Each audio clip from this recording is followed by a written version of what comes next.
Assalamualaikum warahmatullahi wabarakatuh. Perkenalkan, nama saya Nina Remi dari Prodi PAI 5A, dan di sini saya ingin memenuhi tugas MIT saya, yang mana pelajaran atau mata kuliah strategi pembelajaran sejarah kebudayaan Islam atau SKI. Nah, di sini saya mengambil materi yang akan dibahas, yaitu mengenai pembelajaran SKI, strategi pembelajaran efektif, dan saya mengambil pembahasannya atau judul yang akan saya bahas pada hari ini, yaitu perkembangan dakwah Nabi Muhammad SAW periode Madinah dan sejarah perkembangan Islam masa Khulafaur Rasyidin. Nah, di sini deskripsi tentang dakwah dan metode dakwah. Nah, yang pertama itu dakwah. 1. Pengertian dan unsur-unsur dakwah. 2. Fungsi dan tujuan dakwah. Dan di sini metode yang digunakan itu pengertian metode dakwah.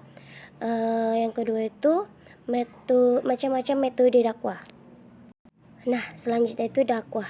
Dakwah itu yang pada umumnya kalian semua sudah pada tahu kan dakwah itu apa, dan kayak mana dan bagaimananya gitu ya kan.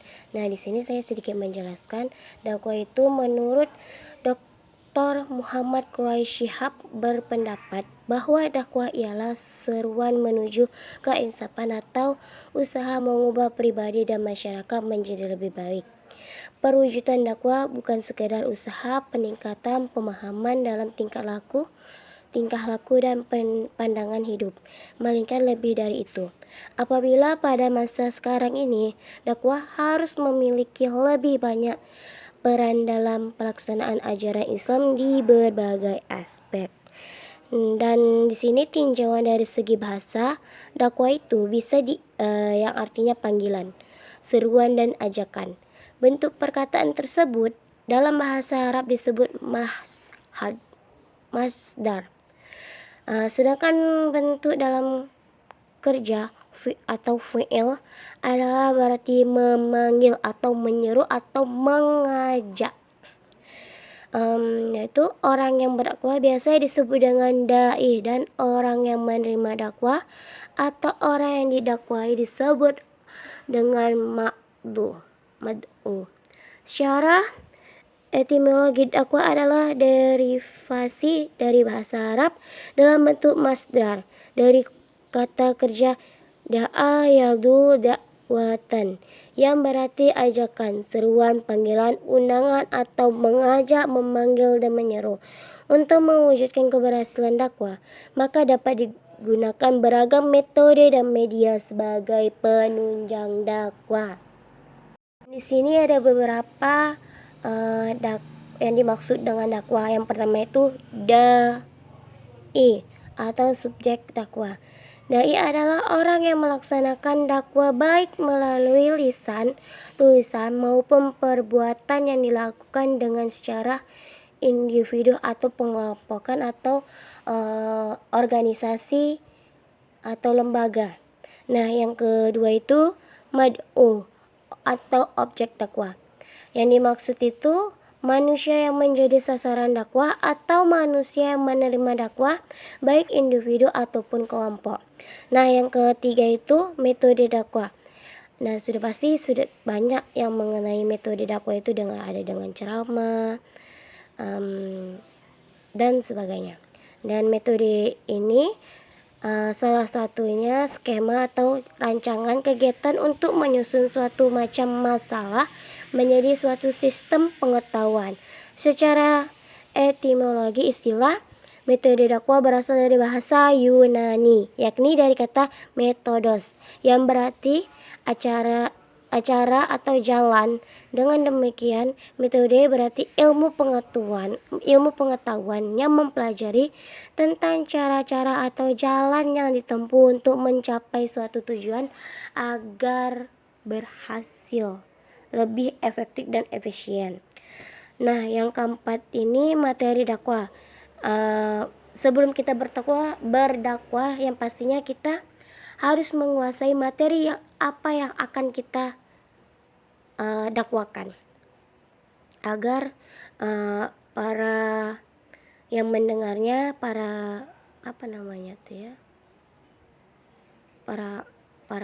anggota-anggota ceramah atau apalah gitu ya, para tamu-tamu yang datang untuk melihat dakwah kita gitu, agar lebih paham memahaminya. Dan materi dakwah ini adalah pesan-pesan atau segala sesuatu yang harus disampaikan oleh dai kepada objek dakwah atau mad'u ke seluruh ajaran Islam yang ada dalam kitabullah maupun sunnah rasulnya, yang pada pokoknya mengandung 3 prinsip, yaitu akidah, syariat, dan akhlak. Ini salah satunya, yaitu tadi yang saya jelaskan mengenai dai, mad'u, metode dakwah, materi dakwah disebut unsur dakwah ya. Dan di sini ada fungsi dan tujuan dakwah. Nah, yang dimaksud dengan fungsi dakwah itu yang pertama, mengesahkan Tuhan menciptakan alam semesta. Yang kedua itu mengajak manusia kepada kebaikan serta menjauhi kebatilan atau keburukan atau ketidakbaikan. Nah, yang ketiga itu membangun peradaban manusia sesuai dengan ajaran Islam agar mempunyai adab yang baik. Dan ketiga itu mengajak kepada kebaikan dan mencegah kemungkaran atau mencegah keburukan dan sebaliknya. Nah, tujuan dakwah ini secara umumnya adalah mengubah sasaran perilaku dakwah agar mau menerima ajaran Islam dan mengamalkan dalam tatanan keyakinan kehidupan sehari-hari, baik yang bersangkutan dengan masalah pribadi, keluarga, dan maupun sosial atau masyarakat. Dan di sini juga ada macam-macam metode dakwah. Yang pertama itu metode bil hikmah. Yang kedua itu metode bil lisan. Yang ketiga itu metode bil kitabah. Yang keempat metode bil hal, atau metode ini disebut semua jamaah bisa membaca dan menulis. Dan yang kelima itu metode bil mujadalah. Dan langsung saja di sini perkembangan dakwah Nabi Muhammad SAW, periode Madinah, dan sejarah perkembangan Islam masa Khulafaur Rasyidin. Perkembangan dakwah Nabi Muhammad SAW periode Madinah.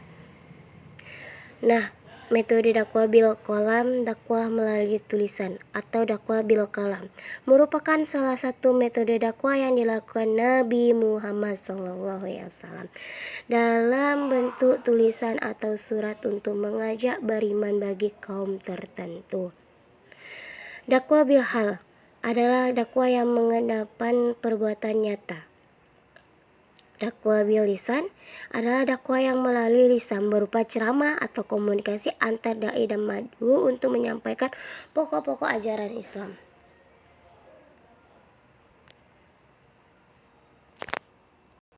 Mungkin ini saja strategi yang dapat saya sampaikan, dan semoga bisa dapat dipahami, dan strategi pembelajaran efektif dan aktif itu tidak hanya bisa digunakan secara alat dan media, tetapi juga bisa dengan cara ceramah atau dakwah, dan semoga bisa dipahami. Mungkin ini saja yang dapat saya sampaikan. Lebih dan kurang saya mohon maaf. Wassalamualaikum warahmatullahi wabarakatuh.